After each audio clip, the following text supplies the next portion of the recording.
This is part 2 of a review of the Lathe Master 9x30 lathe.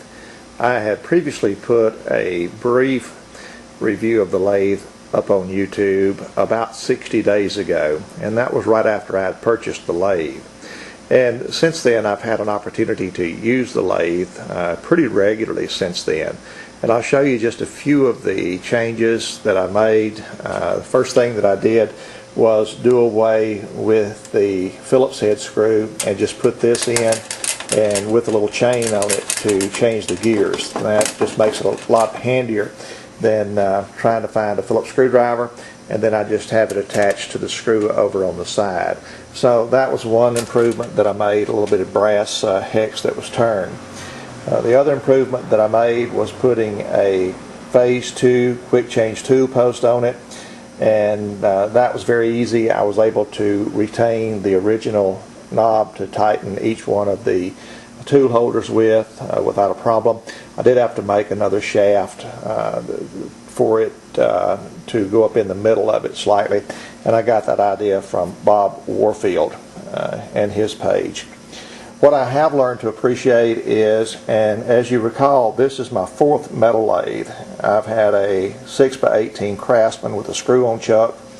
I've had a mini lathe, a Harbor Freight 7x12 mini lathe, and then I've had a 12x36 Grizzly lathe. And the Grizzly had the D4 chuck on it, which was very handy. The D4 chuck, it had a square cam back here that once you loosen the 3, it was very easy to change. This is a modified cam chuck on here, and it's held by 3 bolts on the back, and these are bolts, they're not Allen thread screws.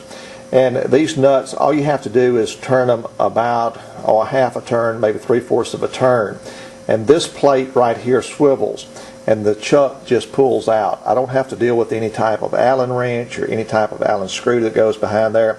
And obviously the D4 clutch on the 1230, D4 chuck on the 12x36 was the most convenient. But I got to tell you, this chuck here beats any type of Allen screw chuck or any type of screw-on chuck that I've ever used on any lathe in the past. Given the fact I don't have cam lock, I'm really glad this lathe has that. What I have not done on it yet is do the tailstock cam. I missed that, and I'm not real sure if the lathe underneath is not exactly planed or gone down and these V waves are exactly the same depth or not.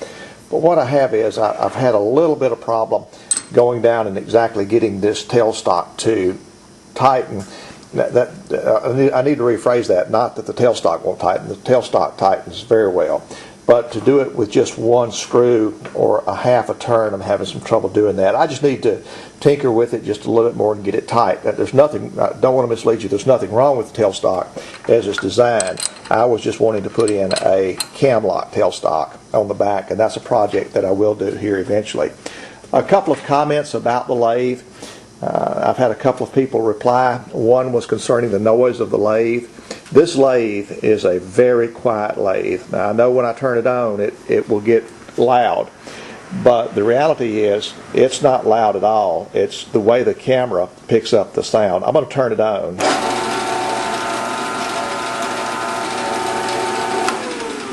And I'm not real sure exactly what that's going to sound like when I get it up on YouTube. But this is a very quiet lathe. This is right in there with the 6x18 Craftsman that I had. The only thing that you hear really is the motor running and the belt turning. It's something to do with the frequency that is in the camera and goes up to YouTube.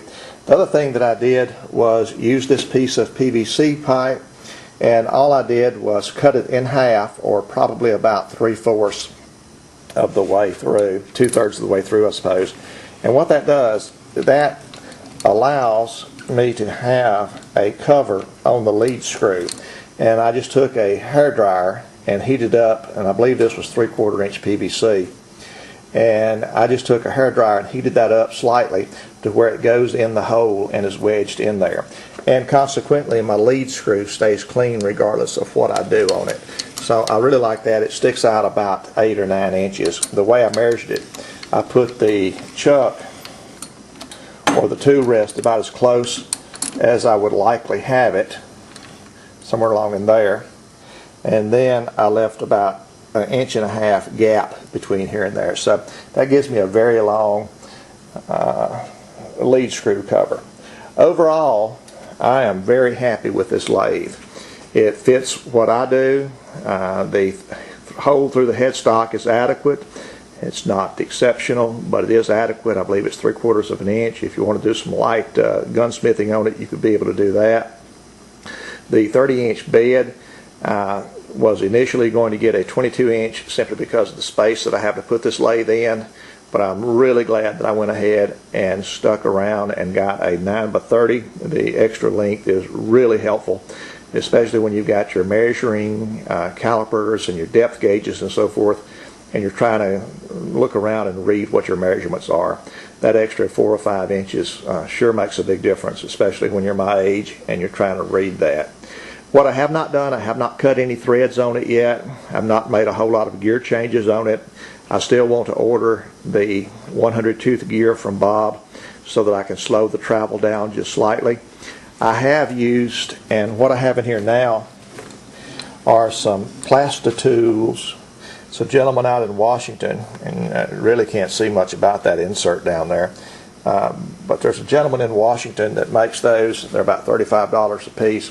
And I really like them. They use the TPNG 222 insert, which is really a negative insert, but the way the tool post is ground, it turns out to be about a 5-degree positive insert.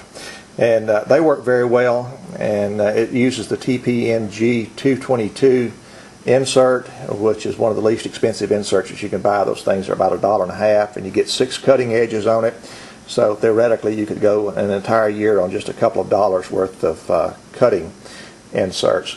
So that's where we have it, and stay tuned. Maybe in about another 120 days I'll put together another brief review of the lathe.